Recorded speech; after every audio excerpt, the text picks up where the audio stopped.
Dame eucharistique au pied de la croix comme underscore. Elle est à la fois une femme sacerdotale et une femme eucharistique. Alléluia. Est-ce que vous suivez? Est-ce que vous suivez? Donc parlons maintenant d'un agent de démon, les mages. Les mages, ils opèrent dans le monde invisible. Ce sont des gens, des êtres humains, qui ont reçu un pouvoir. Mais c'est un pouvoir de guérison. Un pouvoir qu'ils ont reçu de Satan pour guérir. Satan guérit. Pour dire des paroles. Alors ils accomplissent le rôle des devins. Des paroles sur notre avenir. Ils peuvent nous dire qui nous sommes. Ils peuvent dire beaucoup de choses que nous ne connaissons pas mais qui sont vraies. Ce n'est pas parce que tous ces gens-là disent des choses nous concernant qui sont vraies que c'est Dieu qui parle. Nous devions beaucoup plus faire attention. Et aujourd'hui, il y a beaucoup d'hommes de Dieu parce que nous sommes beaucoup plus attirés, au lieu d'être attirés par la parole de Dieu, mais nous sommes beaucoup plus attirés par des visions, des prophéties. Et parfois ces visions et ces prophéties ne s'enracinent pas dans la révélation biblique. Et parfois nous sommes beaucoup égarés. Nous sommes tourmentés et nous ne savons pas poser un discernement réel. Il y a un mouvement avec donc les hommes de Dieu. Il y a des pasteurs qui vont voir des grands féticheurs. Moyennant, on leur donne donc, moyennant, ils donnent de l'argent ou bien des sacrifices humains, ils reçoivent un pouvoir. Mais ces hommes de Dieu-là, en recevant les pouvoirs, ils ne savent pas que s'ils étaient appelés à vivre 80 ans, ils vont vivre peut-être 60 ans, 50 ans, le reste d'années, c'est Satan qui récupère. Nous allons donc revenir là-dessus. Alors, qu'est-ce qui caractérise fondamentalement les mages? Premier trait, les mages sont caractérisés par le pouvoir de guérir. Et parce qu'ils ont le pouvoir de guérir, notre humanité est malade. Il y a des maladies naturelles, il y a des maladies d'ordre spirituel. Alors, des maladies d'ordre spirituel, parfois la médecine est tellement dépassée. La médecine n'en peut rien. La médecine constate les conséquences, mais les causes sont profondément spirituelles. Alors, il ne faudrait pas attaquer les effets. Quand tu attaques les effets, tu ne résous pas grand-chose. Il faut s'attaquer donc aux causes. Alors, les causes qui peuvent être spirituelles, quand le problème n'est pas résolu sur le plan spirituel, un patient pourrait changer les hôpitaux. Et il va changer les hommes de Dieu. Le problème n'a jamais été résolu. Comment est-ce que les mages guérissent?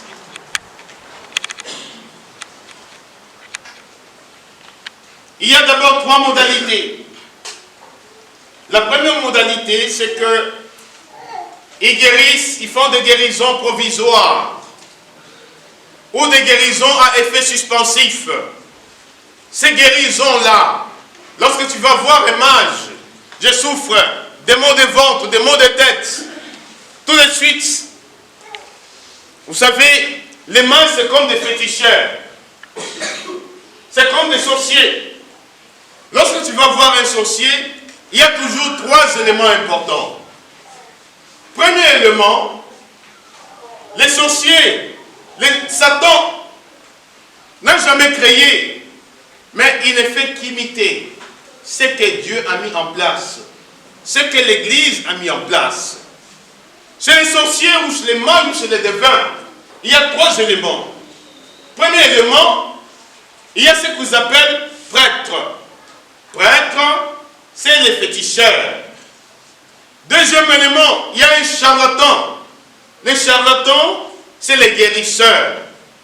Troisième élément, il y a une liturgie. Alors, il y a des objets il y a des potions, ils font quelques combinaisons. C'est comme les prêtres en train de célébrer donc la messe.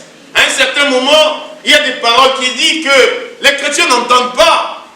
Là, les prêtres, là, il est en train de célébrer donc le mystère. Et tout ce que les mages ou les féticheurs sont en train de faire, c'est sur un lieu qu'ils appellent aussi autel. Autel, altus, ça signifie lieu levé. Alors, si je suis sur cet autel-là, l'autel a 4 points qui représentent les 4 points cardinaux. Il y a le premier point, le deuxième point, le troisième point, le quatrième point. Après, il y a le centre. Alors, raison pour laquelle l'autel est le lieu par excellence du sacrifice.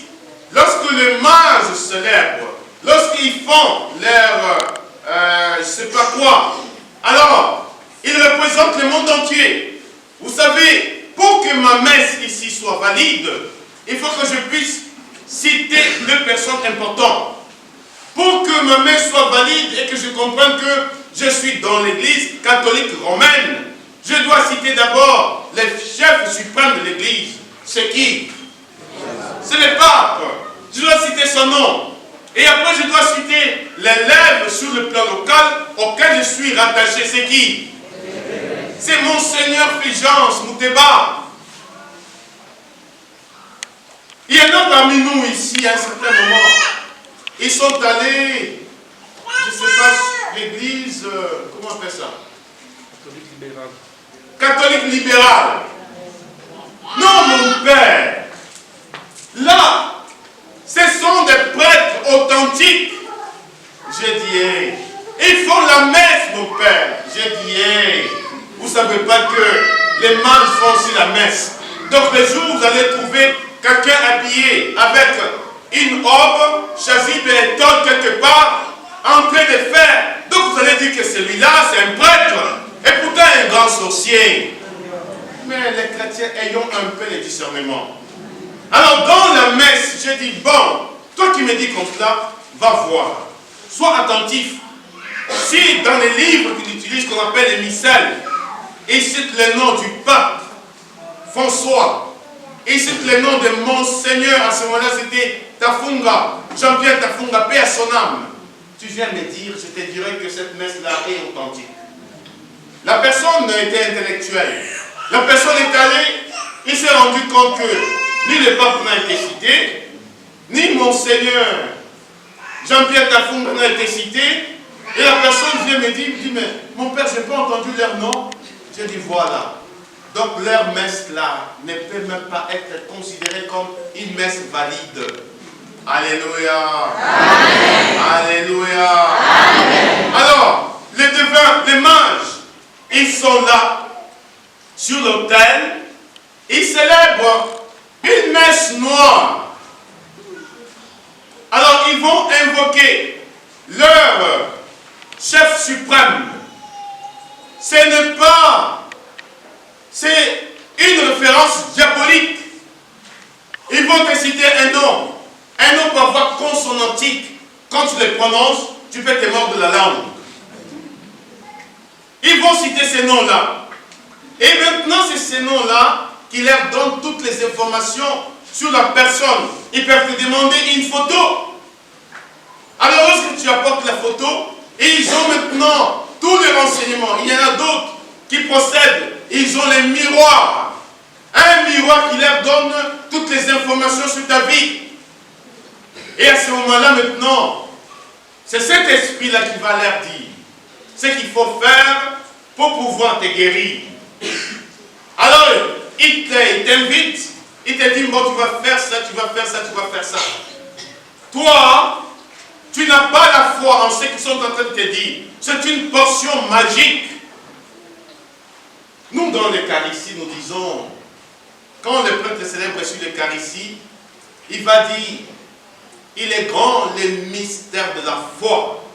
L'Eucharistie est un mystère de la foi. Et quand il te donne maintenant ces portions-là, tu vas, si tu avais mal au ventre, et à ce moment-là, tu auras un soulagement. Ah, je suis guéri. Il est tellement fort. Il est bien. Ah, je sens un soulagement. 2 mois, 3 mois après, tu retombes malade.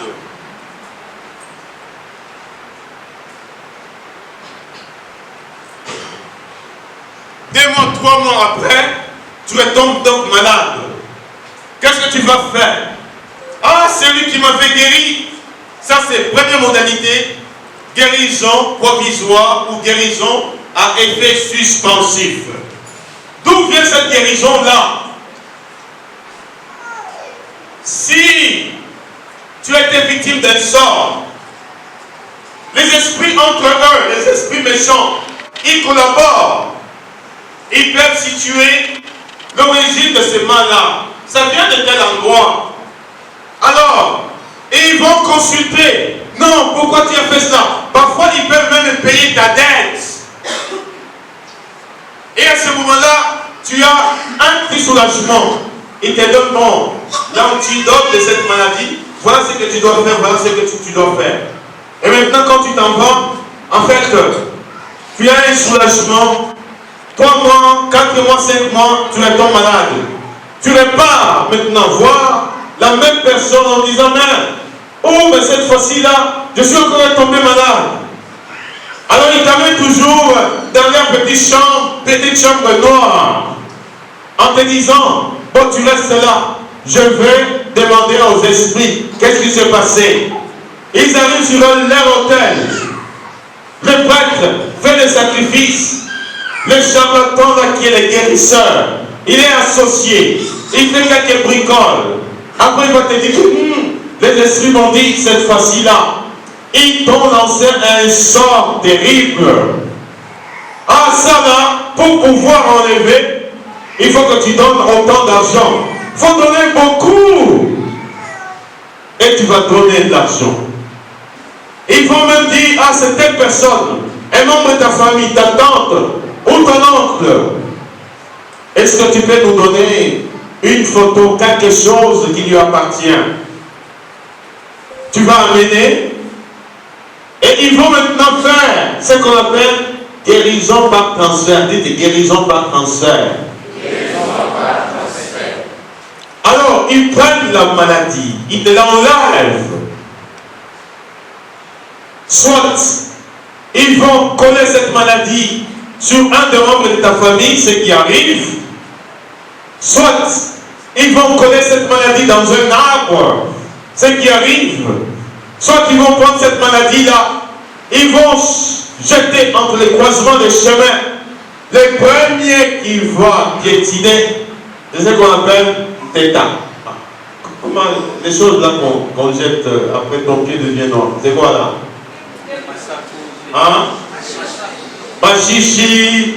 Alors dès que tu piétines là, voilà des machichis. Alors on m'a lancé un sort. Guérison par transfert. Alors, tu vas remarquer que si on n'a pas jeté au croisement des chemins et qu'on a pris la même maladie qu'on a mis chez un membre de ta famille, ce qui t'est déjà arrivé dans ma famille, je me rappelle, un jour, c'était mon oncle qui souffrait de cancer de prostate. Son papa est venu, mon grand-père est allé le voir. Il est resté, il a fait 3 semaines parce qu'il avait tellement compassion de son fils. Les charlatans sont venus. Il était déjà guéri de manière provisoire. Deuxième fois, des grands-pères qui n'avaient jamais souffert de cette maladie, quelques temps après, il chope une prostate. Il pose la question à son fils. Mais comment expliquer que moi, à mon âge, si je n'avais jamais été malade? C'est seulement quand je viens chez toi. Qu'est-ce qui se passe? Papa, je ne sais pas. Entre-temps, les enfants qui avaient à peine 6 ans, lorsque ces charlatans-là, ces prêtres féticheurs, faisaient leur incantation, et ils disaient des paroles dans leur langue, ils citaient le nom de mon grand-père. Ce sont les enfants qui sont allés dire au grand-père, mais ces vieux-là qui étaient là, ils étaient en train de toujours dire votre nom. Qu'est-ce qu'ils disaient? C'était en Chilandé. Je comprends très bien, mais il disait ça et ça. Le grand-père a dit, voilà. Après quelques mois, le grand-père, parce qu'il est aussi avancé en âge, il est mort. Guérison par transfert. Troisième réalité, quand il y a guérison par transfert, il y a perte de fruits spirituels. Si par exemple, moi qui suis chrétien, je vois un charlatan, ces choses-là qui me donnent, ces parfums que j'applique sur mon corps, ces portions magiques, ce liquide-là que je vois, que je consomme, à un certain moment, sur le plan spirituel, je suis empoisonné. Alors je perds mes vertus spirituelles, mes dons spirituels, mes charismes spirituels. Alors ça s'appelle perte de fruits spirituels. C'est la conséquence d'avoir consulté ces esprits-là. Là, je deviens vide. Et sur le plan spirituel, je n'ai plus d'anticorps spirituels. Tous nous avons des anticorps sur le plan physique, mais n'oublions pas que nous avons aussi des anticorps sur le plan spirituel. Ces anticorps-là, quand il y a des maladies spirituelles, je résiste grâce aux anticorps spirituels. Mais il y en a parmi nous, dont tous les anticorps spirituels ont été évacués. Je suis vide et n'importe qui peut porter la main sur moi. N'importe qui peut me tenter. N'importe qui. Mon corps devient un champ d'exploitation. Une flèche enflammée, peut m'atteindre facilement, tout simplement parce que je n'ai pas d'anticorps spirituels, les anticorps spirituels. Ça, ce sont les mages. Maintenant, deuxième agent, les sorciers.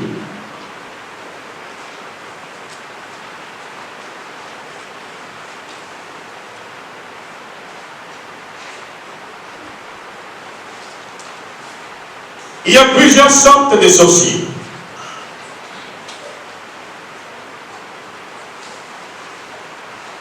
Il y a la sorcellerie par transmission. Un sorcier peut transmettre à quelqu'un d'autre la sorcellerie. Tu entres dans son monde. La nuit, on vient, on te prend. Tu commences, comme eux-mêmes disent, je commence à visiter les régions célestes. C'est l'expression. Quand les sorciers s'envolent, je visite les régions célestes. Pour les enfants, la sorcellerie, c'est vraiment un facteur de séduction. Parce que la sorcellerie procède par mode de transformation. Et tout ce qui est transformation est séduisant. Jésus n'a pas voulu ce pouvoir-là. Si tu es fils de Dieu, transforme ces pierres en pain. Il est écrit, l'homme ne vivra pas de pain seulement, mais de toute parole qui sort. Transforme. La sorcellerie, c'est la transformation d'un état à un autre. Il y a la sorcellerie congénitale. C'est-à-dire, on est avec. De naissance de ta mère, tu étais déjà initié sorcier. Tu es un bébé, je ne sais pas, de 6 mois, ton âge mental n'est pas proportionnel à l'âge chronologique. Tu es là dans le sein de ta mère, tu as déjà commencé, tu connais déjà les mondes visibles et pourtant, tu n'as jamais vu ce monde. La sorcellerie congénitale. Un enfant qui naît, il est déjà bébé, il surprend ses parents. Les parents, quand tu le vois, ils disent, mais notre enfant là, c'est comment? Mais il est en train de grandir au fur et à mesure. Parce que dans le monde invisible, son âge mental est beaucoup plus avancé que ton âge à toi. Mais on attend les moments opportuns où cet enfant-là va commencer maintenant à exercer sa sorcellerie. Mais il grandit, il pose des actes anormaux. On se pose tout simplement des questions. Mais cet enfant-là, comment il est? Quand tu le regardes comme ça, il n'a pas peur de regard des adultes. Il y a de ces enfants-là, quand tu vois leur tête, tu vois tout simplement la tête. L'enfant là qui est 12 ans, on dirait un vieux de 80 ans. J'ai déjà rencontré beaucoup de ces enfants-là. Des enfants qui ont été initiés à la sorcellerie. Je vais revenir.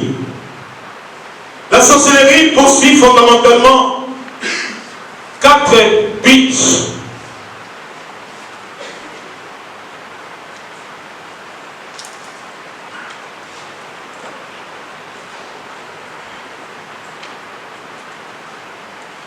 Le premier but, la sorcellerie va chercher à apaiser un être supérieur, considéré comme un danger permanent. L'apaiser, diminuer ses forces. Lorsque on voit les sorciers savent que dans cette contrée-là, il y a quelqu'un qui est tellement fort, ils vont chercher par tous les moyens. Comment savoir d'où vient sa force? L'apaiser, l'apprivoiser, pour pouvoir avoir la même mise sur la personne. Dans un quartier, lorsqu'il y a une femme qui brille beaucoup la nuit, sa maison brille. D'où vient cette lumière-là? Il y a des sorciers qui vont entrer en réunion. Et ils chercheront par tous les moyens comment combattre cette femme-là pour que cette lumière-là soit éteinte complètement, apaisée, afin de contrôler. Ça, c'est le premier but de la sorcellerie. Deuxième but, la sorcellerie se donne comme but contrôler les forces de la nature, la pluie, le vent. Lorsque tu es initié à la sorcellerie, il y a une phase où on va t'apprendre la langue des sorciers. Il y a une phase où on va t'apprendre maintenant comment attaquer, comment transformer les choses. Mais il y a aussi une phase où on va t'apprendre comment utiliser les forces de la nature. Les sorciers peuvent envoyer la pluie.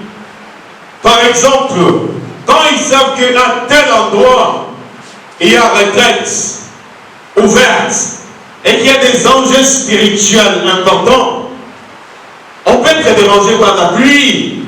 Mais cette pluie-là, tout simplement, c'est pas sa période. Mais une pluie qui est envoyée pour saboter, c'est quelque chose qu'on est en train de faire. Alors lorsque nous avons donc une vision sur toutes ces personnes-là, c'est pour ça que l'Église, quand il y a ce genre de choses, dans les mystères, l'Église demande à ce que on demande les temps favorables. Les temps favorables pour que la gloire de Dieu se manifeste. Alléluia. Amen. Alléluia. Amen. Les sorciers peuvent commander aux forces de la nature. Parfois pour faire des sacrifices. Je ne veux pas trop spiritualiser, je me rappelle l'année dernière, j'étais en Côte d'Ivoire, on m'envoyait des images, c'était en vie, pas sur la vie Moïro. C'était en C2. Hein? Capeta. Parce que tout ce qui était dans la voiture sont morts. Ça me fait penser à un témoignage d'un sorcier converti, Paul Gomez, qui avait reçu la mission de tuer son oncle qui était prêtre. Il a tellement tenté, mais plusieurs tentatives échouées. Un jour, le prêtre était parti faire un enterrement. De son retour, Paul Gomez a dit, je vais l'achever avec sa voiture.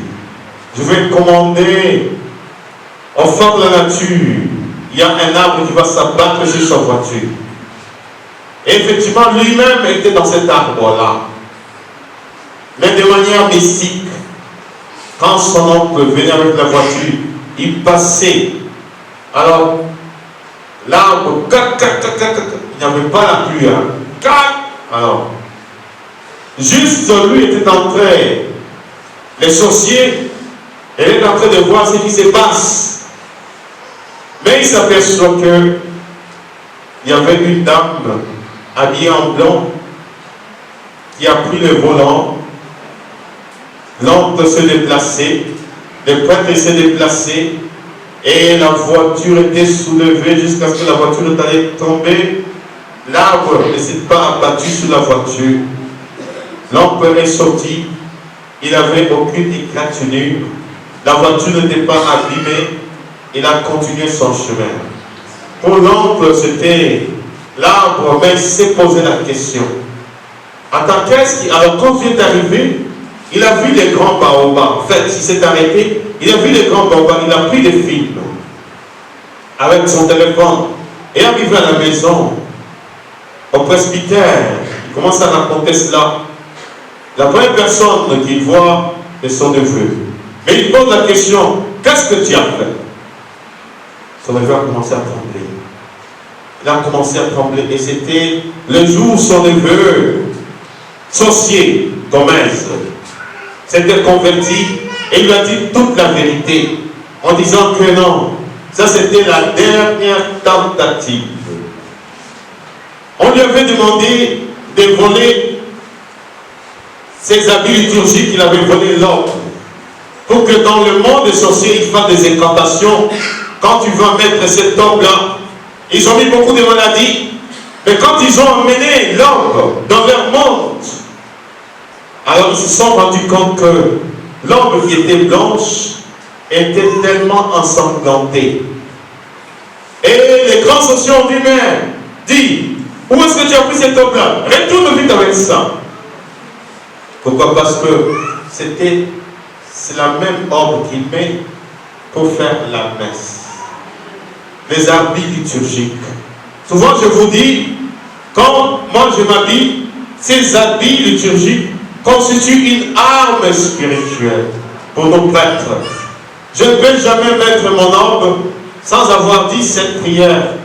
Blanchis-moi, afin qu'étant lavé dans le sang de l'agneau. Voilà la prière qui accompagne l'habillement de l'ombre. Afin qu'étant lavé dans le sang de l'agneau, je puisse paraître devant ta face sain et sauf. Je porte alors mon ombre. Quand je mets mon étole, je dis ceci, Seigneur, rends-moi la robe d'immortalité que j'ai perdue par la prévarication du péché de mon premier parent. Et quoi qu'elle dise, je m'approche de ce mystère, puissais-je néanmoins mériter les joies de la vie éternelle. Je mets mon étole. L'étole, c'est la vie d'immortalité. Quand je mets ma chasuble, je dis ceci, mon joug est facile à porter, mon fardeau léger. Fais que je puisse le porter de manière à voir ta face. Je mets ma chasuble. Quand je mets ma ceinture ou les ceinturions, la corde, c'est moi Seigneur. La ceinture, la chasteté est un dent. Mes reins, les traits enfermés contre la chasteté. Donc je mets ma ceinture qui me protège et je dis cette prière. Donc toutes ces prières-là, ce sont maintenant des armes. Alors ce sorcier-là, il avait vu tout simplement que l'ombre était ensanglantée. Alors c'est comme ça qu'il s'est converti complètement. Et aujourd'hui, si vous entrez Google, tapez Paul Gomez, vous allez donc voir grand sorcier converti au christianisme, au catholicisme, grâce à son oncle prêtre. Parce que toutes les tentatives avaient complètement échoué. Alléluia. Amen. Alléluia. Amen.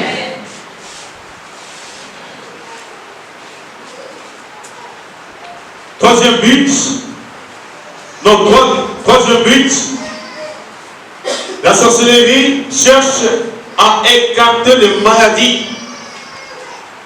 Écarter, pas guérir. Écarter.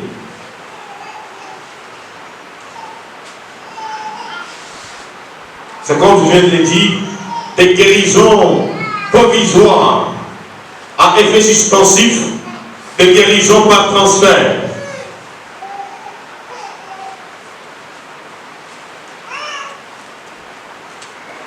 Quatrième but, la sorcellerie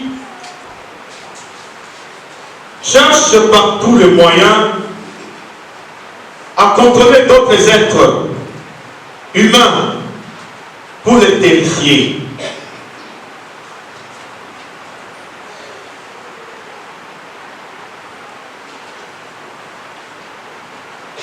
Vous pouvez être dans votre maison.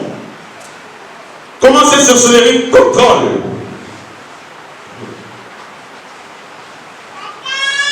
Il y a des caméras. Des caméras dans des maisons. Des caméras diaboliques, mystiques. À l'entrée de votre pasteur, dans votre maison, alléluia. Amen. Alléluia. Amen. Chers frères et sœurs, tout ce que moi je suis en train de vous dire là, ça relève de l'expérience. Quand j'ai reçu des enfants, toute une famille avec 6 enfants, tous des sorciers, ici. Mais c'était la plus petite là, qui était la reine. Une petite de tous. C'est ici là, le Bachir. Peut-être la famille est là. Ces enfants, chaque jour, quand tu venais, tu avais un temps de prière avec eux. Mais il est important de savoir, quand tu regardes un enfant comme cela, comment tu peux savoir que cet enfant est sorcier? La plus petite, quand je lui posais des questions, Père, tu sais chaque fois quand ma caméra m'a fait zioter. Mais un enfant qui n'a jamais vu une caméra, mais qui me dit, tu sais chaque fois quand ma caméra fait zioter, Père. Kama tu tunakuya kama tunapo tunafika tu tunaangalia makamera yote tukuna mainformation yote après kama watu wanakuya bema kwa kututafuta tuanza kubambia leo mama alisema hivi papa alisema hivi angalia makamera yote. Mais c'est un enfant qui dit cela. Première chose. Deuxième chose, ces enfants là quand on vient les chercher la nuit, il y a toujours un endroit où on les touche. Cet endroit-là de leur corps, cette zone-là, c'est une zone stratégique. Et quand vous regardez bien, il y a des enfants qui ont des plaies, qui ne se cicatrisent jamais. Il y a un enfant qui était avec son père, il vient ici. Je lui ai posé la question, as-tu une plaie qui ne se cicatrise jamais sur ton corps? Il m'a dit non. Et cet enfant-là, la fille, elle ne me dit pas la vérité. Parce que le degré de la sorcellerie, je savais qu'elle avait une plaie quelque part. Mais tu ne peux pas voir la plaie parce qu'elle met les habits. J'ai dit à sa maman, non, c'était sa tante. Quand cet enfant, tu montes avec elle dans la douche, tu la déshabilles complètement et tu regardes sur son corps s'il n'y a pas une plaie non cicatrisée. La maman est montée avec l'enfant, ils sont descendus. Mon père, elle a une bonne plaie non cicatrisée. Il y a même des bulles à l'intérieur. Alors je regarde la fille, je dis, pourquoi tu... La fille n'osait plus me regarder. Je dis, voilà. Qu'est-ce que tu fais de cette plaie? Elle ne répondait pas. Qu'est-ce que tu fais de cette plaie? Pourquoi tu n'as jamais montré? Dire les raisons de cette plaie, c'est dévoiler tous les secrets. Alléluia. Amen. Alléluia. Amen. Un petit qui était haïtien, qui était venu me montrer dans sa main une plaie qui ne se cicatrisait jamais. J'étais même pas en habit, il cherchait les curés. Il a commencé, quand je l'ai reçu, il me parlait en regardant de gauche à droite. Je dis, mais pourquoi tu regardes de gauche à droite? Il dit, mon père, il ne veut pas que je dévoile des secrets. Quel secret? Ah, mon père, il faut que je vous dise. Cette plaie-là, ça fait 6 mois. j'étais envoyé avec mes amis pour aller transmettre à Monseigneur Maurice Konakwasi, qui était l'ordinaire du billet haïtien. Une maladie qui va les conduire jusqu'à la mort. Il fallait juste toucher sa crosse. Mais quand j'ai touché la crosse, c'était la sacristie. Moi, je suis un servant de messe. Des petits servants de messe là. Alors quand j'ai touché, j'ai senti un courant. Le résultat, c'est cette plaie-là. Et mes amis avaient fui. Mon père, cette plaie-là, maintenant, c'est l'aéroport de tous les sorciers. Excusez-moi. Une plaie qui ne se cicatrise pas dans la main, c'est l'aéroport de tous les sorciers. Les jours de sa guérison, j'avais mis juste de l'eau bénite dans sa plaie. Après, il y a eu 1000 pattes qui est sorti des portes de semaine. 1000 pattes. Vivantes. Et à ce moment-là, le pouvoir sorcellaire a été enlevé.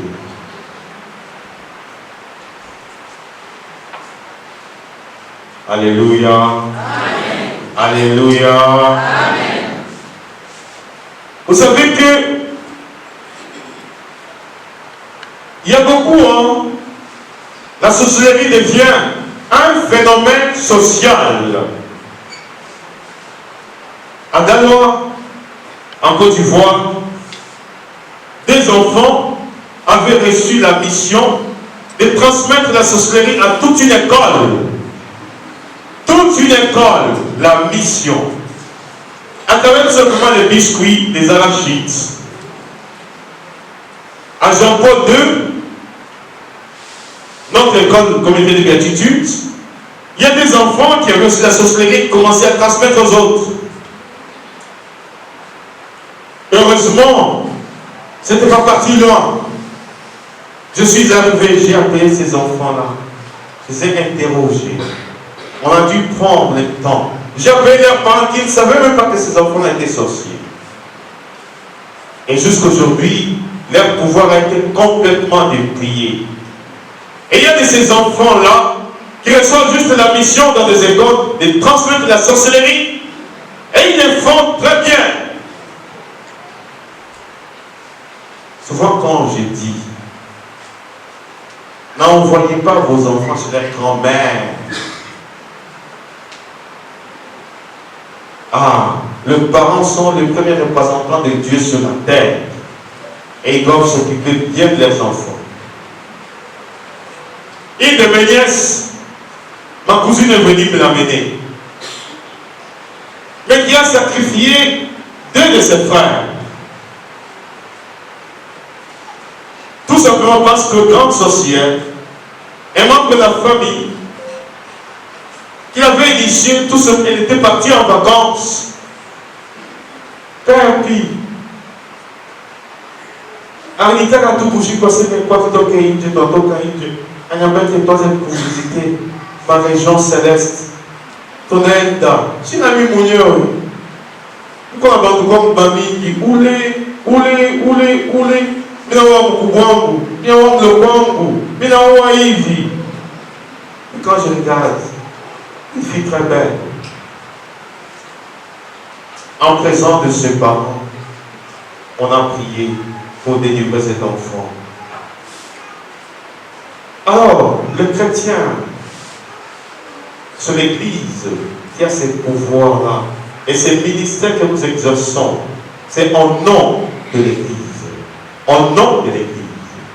Parce que Jésus a consacré la quasi-totalité de son temps à libérer l'homme de tout pouvoir malveillant pour que l'homme soit complètement libre. Les sorciers possèdent par des envoûtements. Il y a beaucoup d'entre nous qui sont envoûtés. Vous savez comment les envoûtements se manifestent? On peut t'envoûter ou on peut te lancer un maléfice de manière directe ou de manière indirecte. De manière directe, à travers la nourriture. boisson. Il y a des choses qu'on peut mettre dans la nourriture. Tu consommes, ça te neutralise sur le plan spirituel. Toi qui aimais beaucoup prier, tu commences à relativiser la prière. Toi qui aimais beaucoup l'adoration, maintenant dis, ah, j'ai assez adoré. Toi qui aimais beaucoup participer aux célébrations eucharistiques, ah, de toute façon, quand je m'absente une fois, qu'est-ce que ça fait? Tu es envoûté et tu commences à te sentir trop lourd. Pour faire des choses spirituelles, tu deviens trop lourd. Pour être des envoûtés. Un jour, je prêchais de la tête sur les maléfices. Les chrétiens me posaient la question, mais mon père, comment savoir que nous avons été maléficiés? J'ai dit non, un peu de temps pour les sauver. Un peu de temps. Que nous allons vivre demain. Les sacramentaux. Quand on bénit l'eau, on exorcise les sels. On donne, après on commence à prier. Les effets sont instantanés. Il y en a c'est la diarrhée, il y en a c'est le vomissement. Il y en a c'est une fatigue. Il y en a qui commencent à bailler. Il y en a qui sentent que leur force commence à diminuer. Il y en a qui peuvent tomber. Ce sont des signes explicites. Ah, que je suis envoûté. J'ai été ensorcelé. Il y en a qui peuvent commencer à vomir de manière instantanée.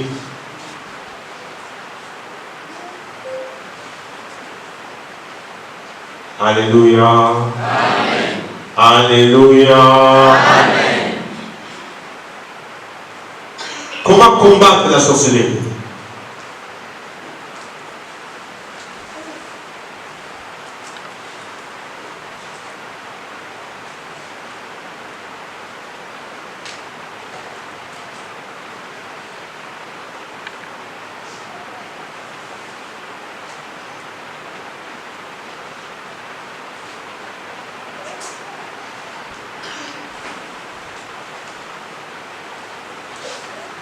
Il y a des sorciers qui sont tellement têtus.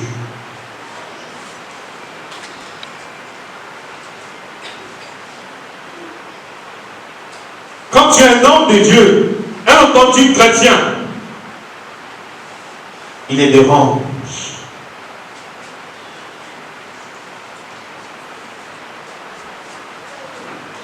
La sorcellerie fonctionne sous monde de secret.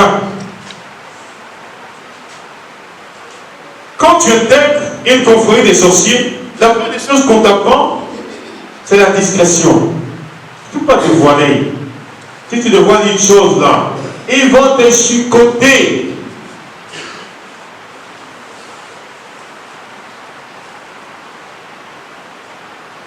On combat d'abord la sorcellerie par le moyen dont dispose l'Église, les sacramentaux. L'utilisation de l'eau bénite, l'utilisation de l'encens, l'utilisation du sel.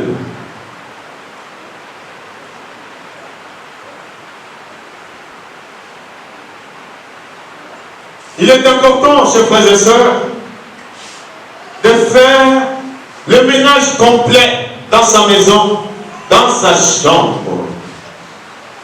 Enlever les matelas, tout enlever, balayer et asperger de l'eau en chantant les cantiques du Seigneur. Quand tout devient clair, découvert, les forces du mal n'ont pas de place. En utilisant des objets de piété dans nos maisons qui sont bénis,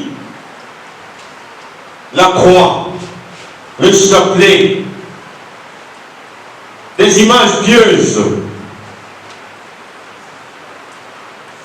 en instaurant des habitudes de prière avant de dormir, le matin, avant de manger.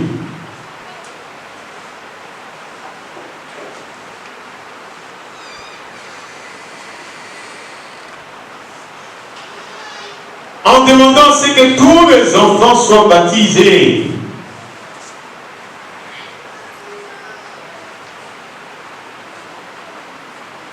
Le baptême.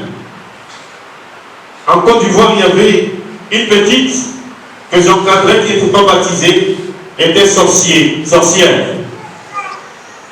Elle avait déjà décidé les jours de la mort de sa maman et de sa tante. Telle date, ma maman va mourir. C'est pas comment est-ce que sa grand-mère avait su, tout a été dévoilé, on l'a mené au sanctuaire. Mais elle était déjà bien avancée. Bien avancée. On a prié pour neutraliser ces forces malveillantes. Mais les jours où elle était baptisée, tout le pouvoir sorcellaire a été ôté. Elle n'était plus encore, elle est devenue enfant de Dieu.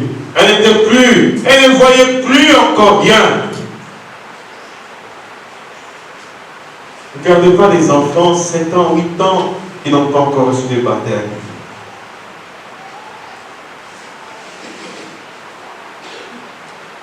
Quand vous remarquez des choses qui ne vont pas dans votre maison, devant lesquelles vous posez des questions, il faut en parler, voir les hommes de Dieu. Mon père, voilà ce que je constate.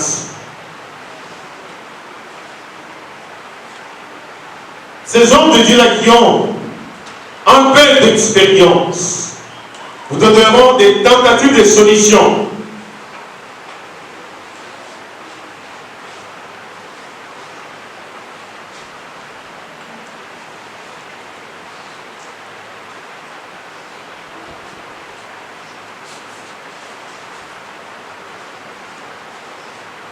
Il y a des classes de sorciers. Les sciences occultes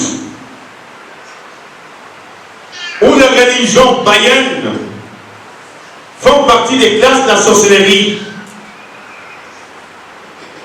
La rose-croix, la franc-maçonnerie,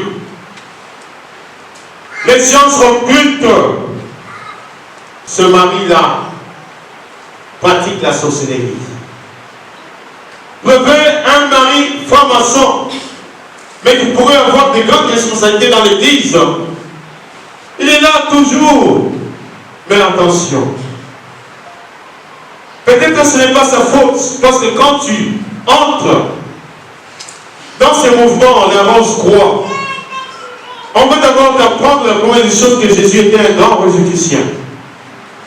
On va t'apprendre que Jésus était un grand franc-maçon. On va commencer à t'initier l'idéologie. Après, à un certain moment, quand tu vas avancer, c'est là où tu verras maintenant la différence entre Jésus et la franc-maçonnerie, entre Jésus et la rose-croix.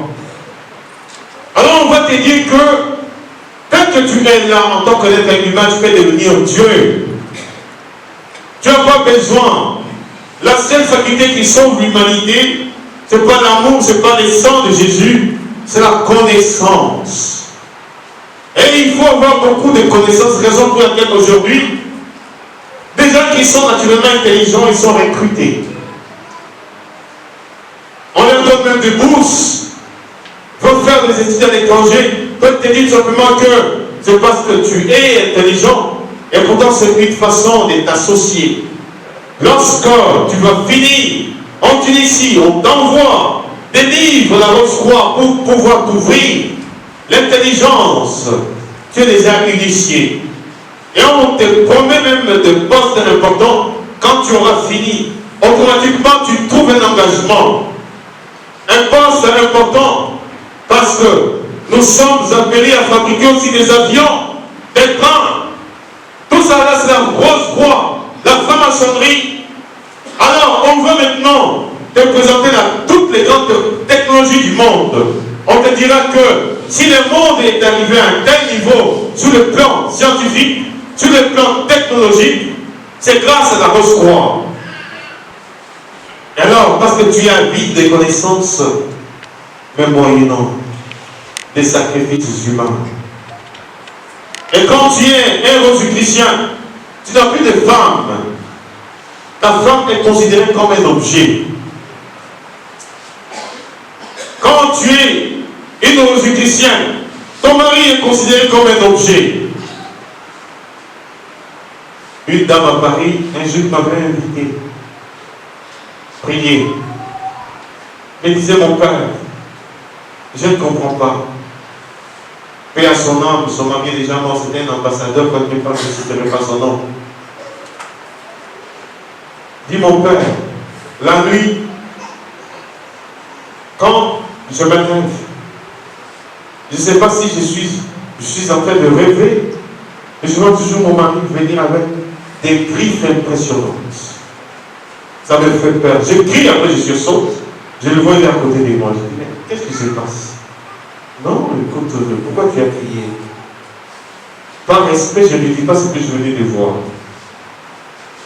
Mais quand tu poses tout simplement sa main sur mon dos, mon père, c'est comme 10 tonnes. Il m'écrase, j'ai du mal à pouvoir. Et pour la question, d'où vient ce poids-là? Alors souvent, je l'évite. Je prends la natte. Je dis, mais pourquoi tu m'évites? Mais je ne veux pas lui dire.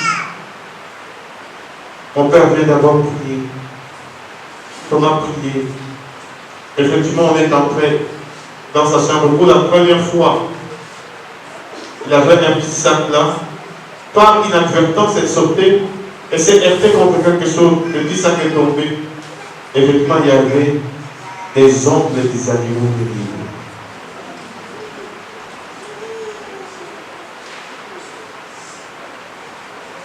Elle avait peur de brûler cela. Elle dit, non, mais quand tu viens là, tu vois, je te le montrer. C'est quoi? Qu'est-ce que ça fait ici? Beaucoup de jeunes,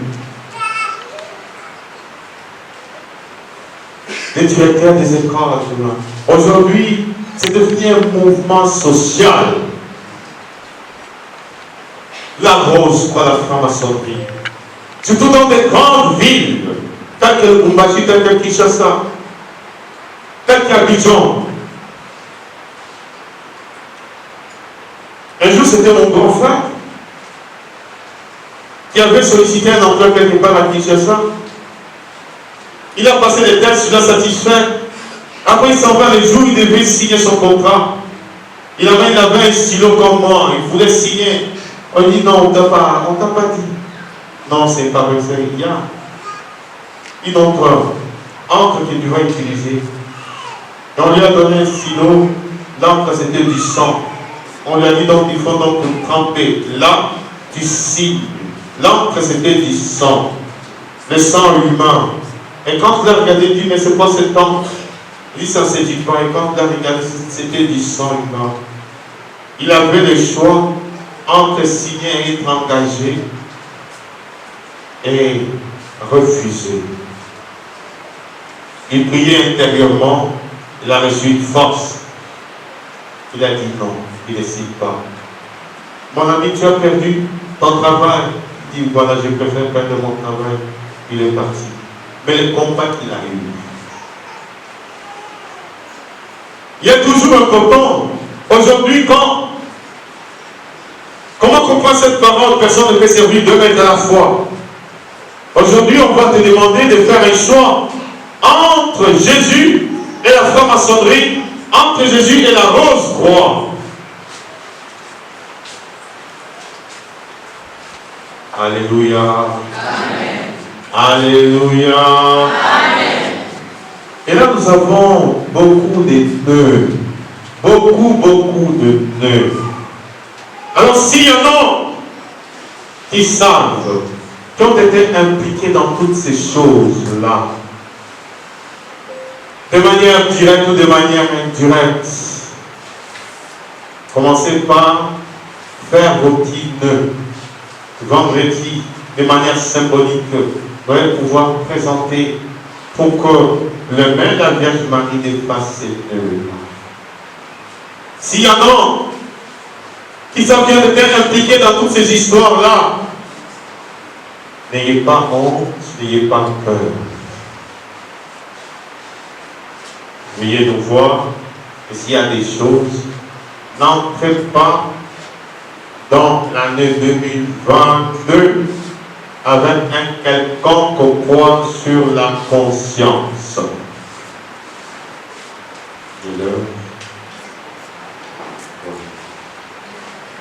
Donc nous allons nous arrêter là. L'autre partie, donc ça sera à la fin de l'homélie. Que le Seigneur vous bénisse. Amen.